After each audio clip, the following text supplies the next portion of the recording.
Hi, Earth Signs, Taurus, Virgo, and Capricorn. Welcome po sa ating channel. At ito ay inyong Daily Gabay Tarot Reading for July 31, 2024. Please be reminded kung naka-resonate kayo, comment down. Kung hindi kayo naka-resonate, ibigay niyo po sa iba kasi channel reading po ito.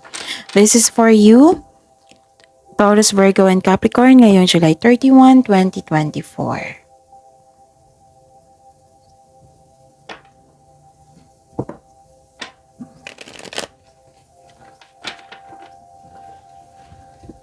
Maraming salamat po sa inyong patuloy na tiwala at suporta sa ating channel at maraming salamat po sa mga hindi nag-skip ng ads. Gamitin ang reading na ito bilang gabay lamang. Sa mga hindi pa nag-subscribe, subscribe na po kayo at click bell notification para malaman nyo na may bago tayong video. Para sa gustong magpa-reading po, may lumabas dyan sa screen nyo ngayon. Panoorin nyo po at sundin ang instruction. Calling the attention sa mga suki ko dito na Taurus, Virgo, and Capricorn. Open na po ang inyong Monthly Gabay Tarot Reading for August 2024. Pwedeng nakafocus sa career and money, pwedeng general na may love reading. So, message nyo po ako for schedule. Maraming salamat po.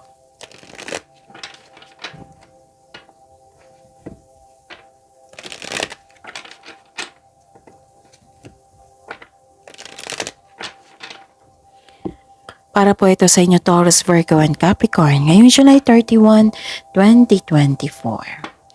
Spirits Guide, ano po yung mga ganap ngayong July 31, 2024 para po kay Taurus, Virgo, and Capricorn? I need 3 cards po.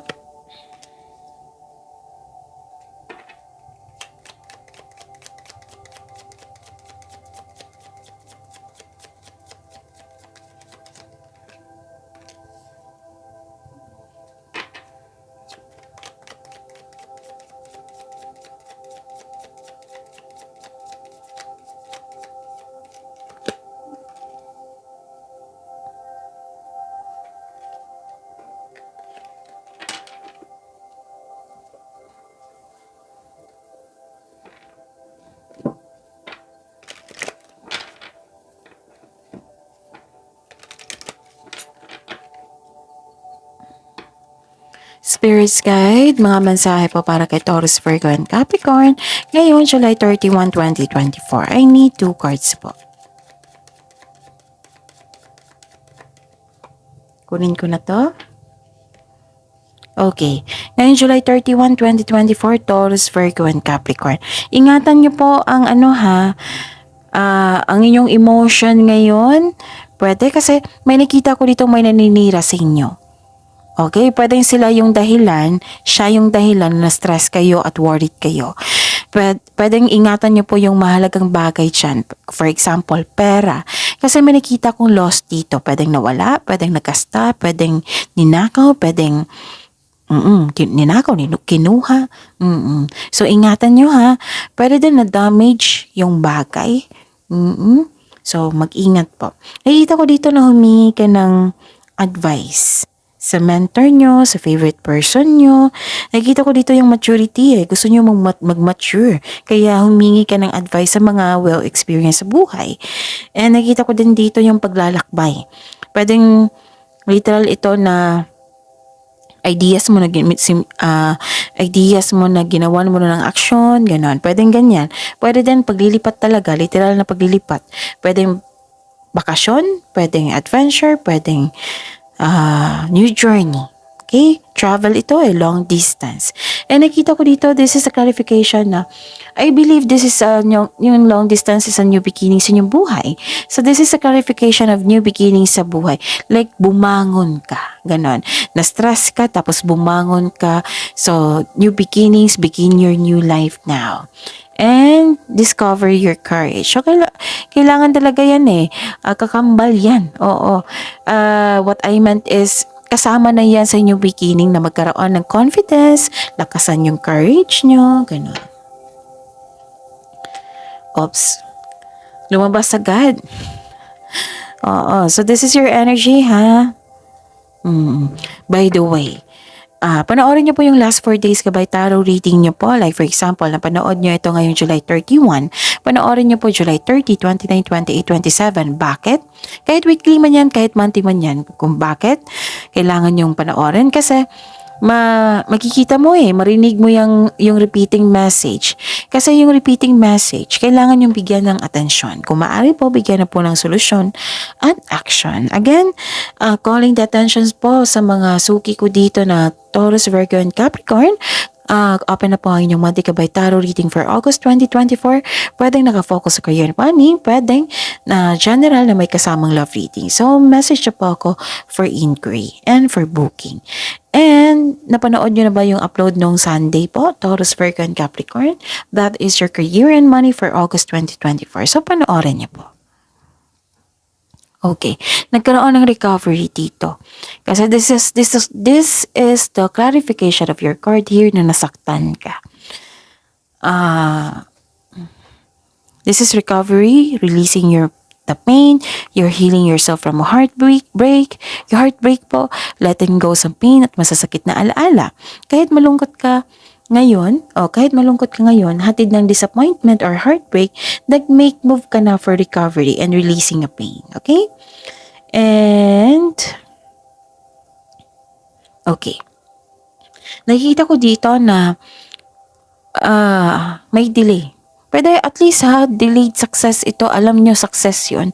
So, a delay to your success in some way. I know this is very disappointing pero temporary lang po ito. Sabi po ng card nyo. So, kailangan nyo maghintay at habaan ng pasensya. The delay is all part of a process. So, stick sa inyong plano at continue to work diligently. You're almost there. Huwag kayong mag-give up.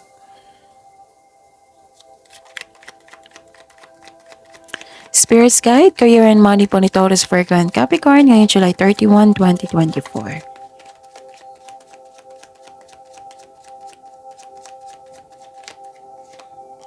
And the clarification of this card po.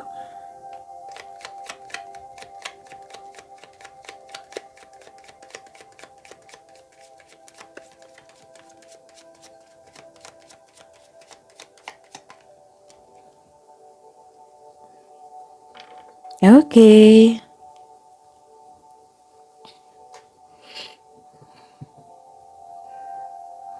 Okay.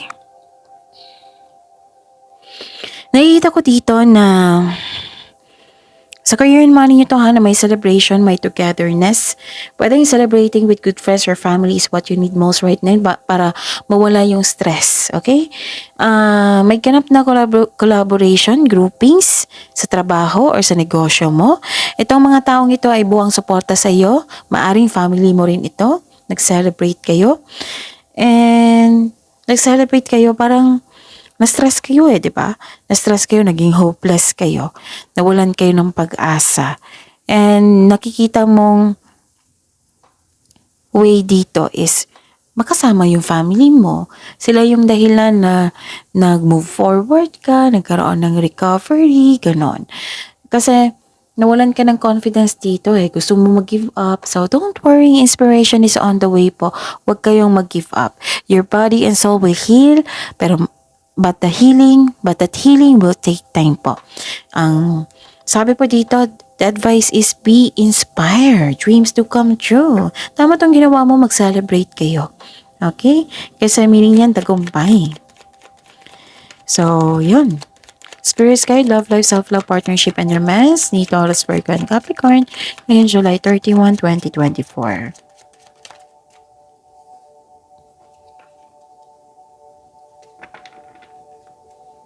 And the clarification of this card po.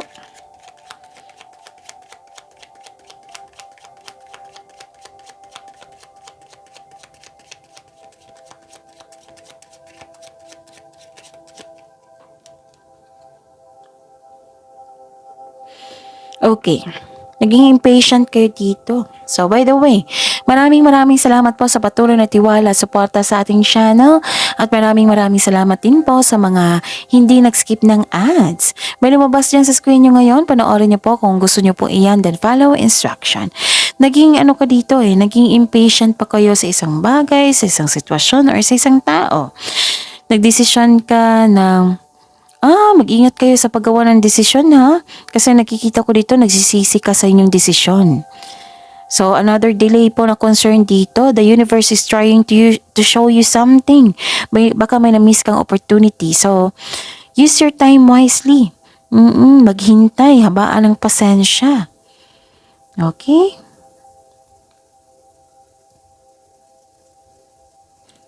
And nakikita ko dito na nagkaroon ng success, enjoyment po. Sa mga single dyan, you've been doing a great job to love yourself. May potential din na mamamit kang posibleng romantic partner. So, do something special for yourself po habang hinintay mo ito. And sa buhay mag-asawa sa may relasyon, may celebration talaga. May nakita kong celebration dito. Okay? So, see you tomorrow, Taurus, Virgo, and Capricorn. Please like, subscribe, and click bell button for notification para updated po kayo sa daily tarot reading natin. Maraming salamat po.